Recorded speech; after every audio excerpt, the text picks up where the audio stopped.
Capítulo 1. Conceptos generales sobre la escuela austriaca. Historia. Se podría colocar una fecha simbólica de la economía como ciencia en 1776, aunque eso sea muy discutible. En efecto, en ese año se publica el primer libro que presenta a la economía como estudio sistemático y ordenado. La riqueza de las naciones del famoso Adam Smith.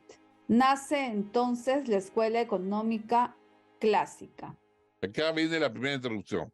1776, Revolución Americana, Constitución Americana, Independencia Americana. 1776, publicación del famoso libro de Adam Smith, La riqueza de naciones. Se supone que con ese libro nace la ciencia económica porque se dice que es el primer tratado independiente de la filosofía, independiente de la ética, que trata economía. Hay quienes cuestionan esto, hay quienes, como Rothbard, Murray Rothbard, cuestionan que Adam Smith sea el primer economista, el primer tratado científico, sino que dicen que el primer tratado científico fue escrito por un fisiócrata llamado Richard Cantillon. Y sí, es cierto que Richard Cantillon tiene un hermoso tratado sobre el comercio, bastante profundo, en algunas partes mejor que Adam Smith. Su teoría monetaria, su teoría de valor es superior a Adam Smith. Pero a pesar de eso, no le quitemos el crédito a Adam Smith. ¿Por qué? Porque no le quitemos el crédito porque al final Adam Smith habla de un orden espontáneo, que es un concepto muy importante que los austriacos hemos tomado. Por lo tanto, si bien podemos decir que en lo que respecta a la teoría de valor, Adam Smith transmite lamentablemente la base en la cual se basa el marxismo, la teoría de valor-trabajo, pues Adam Smith defendió la teoría de valor-trabajo, la cual se basa Marx. Por eso que Marx dice que, o bueno, sus sucesores dicen que Marx se basa en la economía clásica anglosajona, pero a pesar de este error de Adam Smith, hay que reconocer que Adam Smith da una gran contribución a la economía al presentar esa mano invisible como un orden espontáneo, no como una mano física que interviene, es una metáfora, sino como la idea de que espontáneamente, sin que nadie lo ordene, cada uno buscando su propio interés, ordena la economía.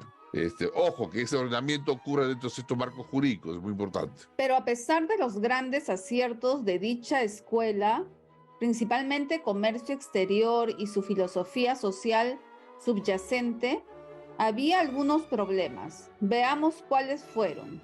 Tenemos en primer lugar su teoría del valor, la tesis del valor-trabajo, mezclada con la teoría del costo de producción.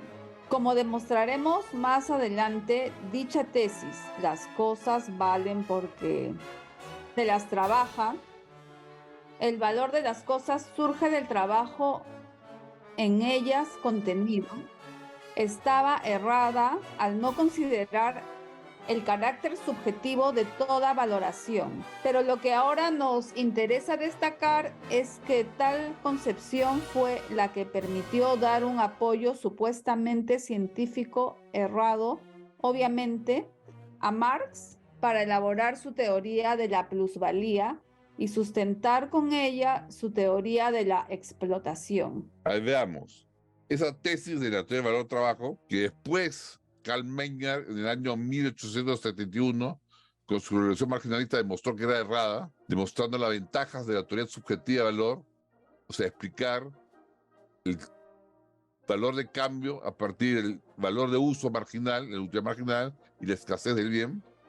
A partir de esa teoría de subjetiva de valor se explica mucho mejor los precios. Pero lo que aporta Adam Smith y lo que deja rastro en Marx, la teoría del valor-trabajo, supuestamente una teoría científica, porque tiene grandes contradicciones. En especial, los clásicos se encontraron con la paradoja de valor. No pueden explicar por qué algo tan útil como el agua, tan valioso desde el punto de vista de utilidad como el agua, tiene un precio de cambio tan bajo como el agua. Y sin embargo, un diamante que no es útil comparado con el agua, no es útil para la vida, tiene un precio de cambio, un valor de cambio tan alto. Entonces, ellos no logran explicar esa dicotomía entre utilidad y el precio. Por lo tanto, desechaban la teoría de la utilitaria, de utilidad subjetiva, y se concentraban en una teoría de valor-trabajo. Pero esta teoría de valor-trabajo dio lugar a que Marx dijera que los proletarios son expropiados por los dueños de los medios de producción, que son los expropiadores de su trabajo.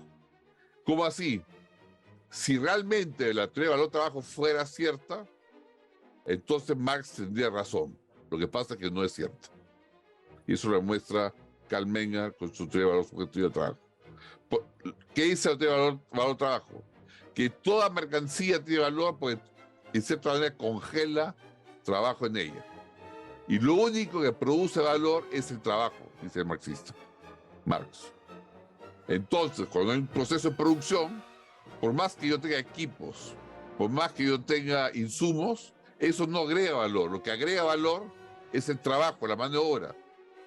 Entonces, en realidad, el producto es todo, el producto final, es todo su valor de venta, es producido, ¿por quién? Por la mano de obra, por el trabajador, por el proletariado. Sin embargo, como el dueño de los medios de producción tiene, como por decirlo así, el monopolio de los medios de producción, la propiedad de los medios de producción, y subcontrata la mano de obra, puede pagarle por debajo del valor creado al trabajador. Es decir, en otras palabras, el capitalista cochino, diría Marx, se aprovecha de que él tiene el derecho de su parte y que el derecho le da propiedad de los medios de producción para pagar una miseria al trabajador y quedarse con el excedente producido y creado por el trabajador.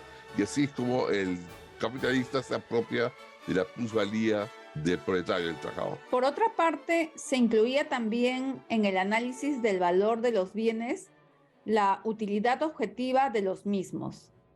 Tal cosa llevó a la famosa paradoja de los valores. El pan es más útil que, por ejemplo, los relojes, y sin embargo, estos últimos son más caros que aquel. Y en su afán por resolver el problema, los clásicos llegaron a una conclusión falsa. El pan sencillamente poseía valor en uso, mientras que los relojes lo tenían en cambio, es decir, en el momento de su compra-venta. En el capítulo 2 aclararemos por qué consideramos a tal teoría un error. Por ahora es interesante destacar que nuevamente se abrían las puertas al marxismo, pues dicha teoría permitió que se acusara al capitalismo de producir para el beneficio, al producir bienes con valor en cambio y no para el uso con valor en uso. Acá hay que también hacer un comentario. Como los economistas clásicos y Marx pensaban en una utilidad objetiva, es decir, no se dan cuenta de la utilidad es subjetiva, pensaban que la utilidad objetivamente se podía determinar. Ellos sostenían, de cierta manera, hay una forma de leer, una forma de medir qué bien es más útil que otro. Así yo decía que un pan, por ser más vital para la vida, es más útil que un reloj. Por tanto decían, como es más útil, debería valer más un pan, pues sirve para sobrevivir, que un reloj. Pero el valor de cambio de un pan es menor que un reloj. Entonces, como no lograban conciliar el valor de uso de un pan, por ejemplo, con el valor de cambio del pan frente al valor de uso de un reloj y el valor de cambio de un reloj, rompieron el esta binomio. Y dijeron, bueno, hay bienes que solo tienen valor de uso, como el pan, y hay bienes que solo tienen valor de cambio, como el reloj. Y como normalmente los bienes más caros son los que más produce el capitalismo, o sea, los que generan rentabilidad, entonces decían que el capitalismo produce muchos valores, muchos bienes con valor de cambio, pero no le interesan tanto los valores en uso, los bienes de valor en uso. Entonces se criticaba al capitalismo, y esto es lo interesante de este comentario de Sandotti, que el capitalismo produce valores en cambio, pues no le interesa producir, ni se preocupa por lo fundamental de la vida, que es el valor en uso. Otra crítica que parte de la errónea concepción de la teoría del valor trabajo plantada y en semilla en la obra de Adam Smith. Y había además un tercer error que alentaba nada menos que la teoría de la lucha de clases. Tal error era la separación de la sociedad en clases, capitalistas, terratenientes y obreros, y la afirmación de que sus respectivos ingresos, beneficio, renta y salario no podían aumentar sino en detrimento de los otros. Esto es muy importante. Lo que creían los clásicos, y esta parte, esta separación de la producción, de la distribución, la hace David Ricardo, lo que creían los clásicos es que el juego de la economía era un juego de suma cero. ¿Qué quiere decir esto? En un juego de suma cero, si yo gano 20 monedas, es que tú pierdes 20 monedas. Lo que el otro gana es lo que yo gano es lo que el otro pierde. O lo que yo pierdo es lo que el otro gana. Sumando más 20 que yo gano, menos 20 que él pierde, la suma es cero. No se crea valor social, solo se transfiere valor de un bolsillo a otro. Y bajo ese punto de vista aclásico, cuando se divide la sociedad por factores de producción, capitalistas, los dueños del capital, la maquinaria de equipo, de las fábricas, terratenientes, los dueños de la tierra, de los recursos naturales, y obreros, los que alquilan su mano de obra, y se piensa en términos de clase, o sea, no se ve que los capitalistas entre ellos no están unidos, sino compiten. No se ve que los terratenientes entre ellos compiten, sino que se creen que están unidos. Cuando se cree que los obreros son un puño macizo, que no está dividido, entonces se les une en una clase como si fuera una esencia unitaria con voluntad propia. Y se dice justamente que la clase capitalista gana el beneficio, la clase terrateniente de la tierra gana la renta y la clase obrera gana los salarios. Y por supuesto, en este juego estático de producción, donde los beneficios, todos los beneficios, más todas las rentas, más todos los salarios, hacen una unidad completa de producción inamovible. Entonces, si sube el beneficio, es porque uno de los otros baja la renta o el salario. Y como la renta no puede bajar, decía Marx bajar el salario. Entonces, esto hace pensar que no es posible que el capitalista mejore, gane más, sin que el obrero empeore. No era posible en un juego de suma cero que ambos ganaran, que el capitalista se agarra ganando y a la vez el obrero sea mejorado en su nivel de vida. Eso no era concebible en la revolución marxista. No era concebible el desarrollo de la clase media, hubo en los años 1900, donde los obreros comenzaban a vivir bien, pues no era posible que ganaran más y los capitalistas también ganaran más. Tenían que hacer una a costa del otro. Entonces, la historia volvió a refutar a Marx, pero esta era la concepción marxista, que se basa justamente en los clásicos como Adam Smith y David Ricardo. A esto se sumaba una tajante separación entre los procesos productivos y distributivos, un análisis erróneo en cuanto a la naturaleza de la tasa de interés y una imprecisión en cuanto a la definición del objeto y el método de la economía política. Pero acá son algunos errores de la economía clásica, ¿no? Separar tajantemente la esfera productiva de la esfera distributiva, eso lleva a que hoy en día los socialdemócratas digan, sí, la producción puede ser capitalista, pero la distribución debe ser socialista. No se dan cuenta que la distribución está unida a la producción y que si distribuyes más, destruyes la base productiva. Un error al no entender bien la tasa de interés, se piensa que es el precio del dinero, no se dan cuenta que es el precio del capital. Una imprecisión en cuanto a qué se estudia como economía, o sea, no se sabe bien qué se estudia cuando estudia una escuela keynesiana, una escuela neoclásica, y en cierta manera el método está indefinido, no hay una claridad epistemológica, hay un concepto muy positivista, implantado por Milton Friedman en las escuelas más matematizadas, pero no hay realmente una concepción epistemológica que te permita hacer un trabajo interdisciplinario. ¿Preguntas hasta acá? ¿Sí? Sí, yo sí tengo una pregunta. Dime, Sebastián. Sí, disculpe, profesor, le quería preguntar, no comprendo muy bien a lo que se refiere justamente en la última línea del párrafo, cuando dice a la definición del objeto y a qué se refiere, ¿qué objeto? Eso me confunde un poco. El objeto de estudio de la economía. Es Ah, decir, el objeto de claro. estudio de la economía, los clásicos decían que era la riqueza de una sociedad. Pero entendían bajo riqueza lo material. Después, los que siguieron en la historia, de los economistas que siguieron, hablaban de que lo que estudia la economía es el intercambio. Luego, los que siguieron hablaron de que lo que estudia economía es la economización, es decir, y esto es la teoría más difundida, qué tan eficiente se es al asignar medios escasos a fines múltiples y competitivos. Por ahí, en esa concepción, los fines están dados y los medios también están dados y solo es un problema matemático de optimización. Más bien, los austriacos critican eso y se dan cuenta que los fines no están dados y se pueden crear, y los medios también. Y no solo eso, sino son dinámicos. Y no solo eso, y hay un punto más adelante. Lo que dice actualmente los austriacos es que lo que estudia economía no es ese objeto tradicional de asignación óptima, sino de cómo se coordina conocimiento disperso y diseminado. Entonces, cada escuela tiene otro enfoque al objeto de estudio. Y el método que se deriva a cada objeto es otro, el método de estudio, ¿no? Y eso vamos a verlo, sobre todo en Zanotti, presenta mucha claridad al respecto, así que vamos a leerlo con interés. ¿Ok? ¿Otra pregunta?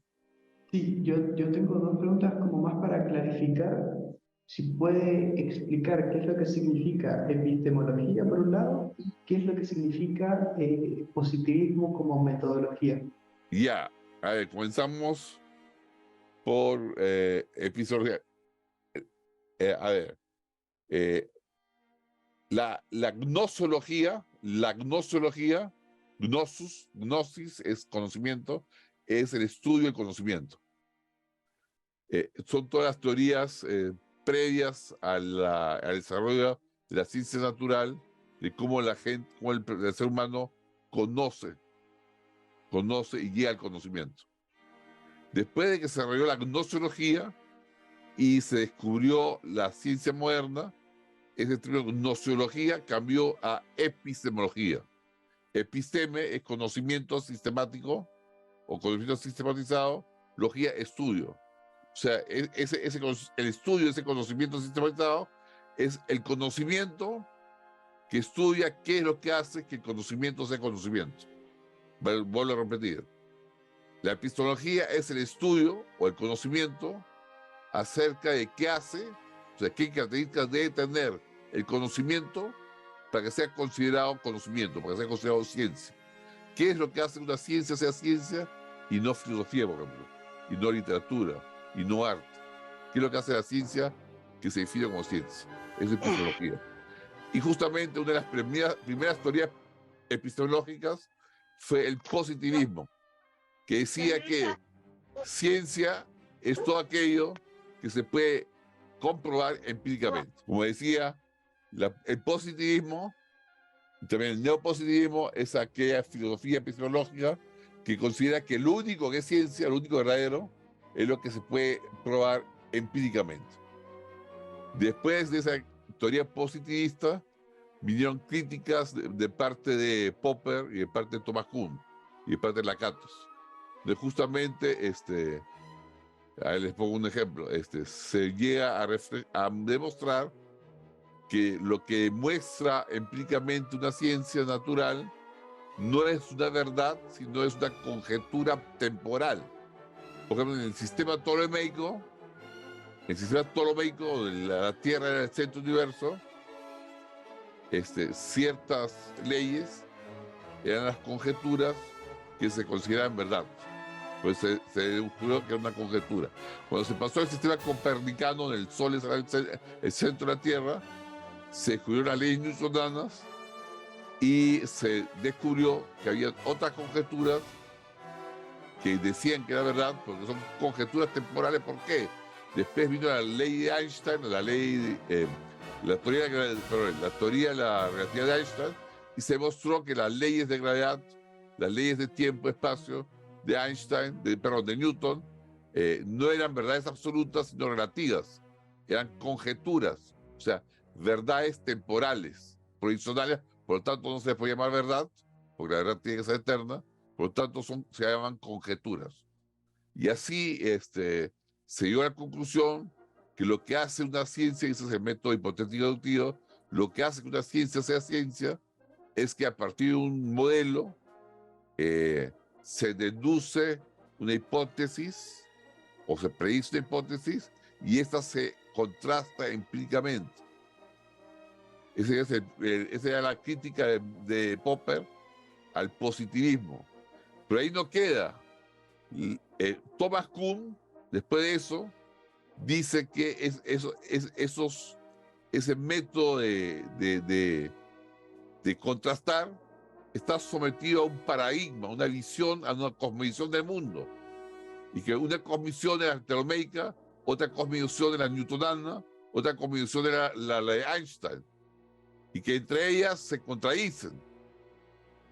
Y ahí viene Lakatos, que soluciona el problema y dice, hay un núcleo básico en cada ciencia que es un núcleo básico que es no contrastable y rodeado de un cinturón de hipótesis auxiliares que sí como son contrastables. Pero dice Lakatos, y Thomas Kuhn también lo dice, es el primero que lo dice Thomas Kuhn, que cuando una ciencia normal, lo llama, entra en crisis, como la ciencia ptolomeica entró en crisis, compiten varias ciencias por ocupar su lugar y hay una que se impone. En el caso del Sol y la Tierra fue la newtoniana. Y así dice Thomas Kuhn que va avanzando la estructura de las ciencias de la revolución científica en revolución científica. Por ejemplo, en las ciencias económicas, permítame poner una limonada, en las ciencias económicas tenemos una etapa de presciencia, con los mercantilistas y los fisiócratas.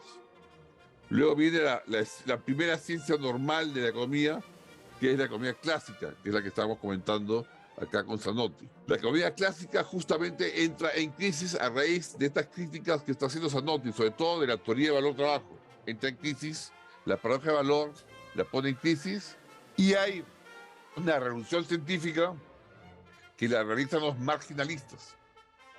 Eso es del año 1871. La economía clásica dura el año 1776 al 1871 con la revolución marginalista.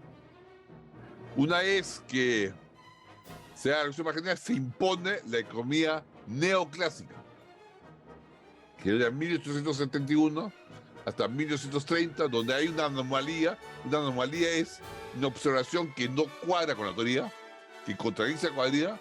Se da justamente la anomalía de la Gran Depresión, una situación de desempleo permanente que no cuadraba con la idea neoclásica de pleno empleo. Y ahí se da otra revolución.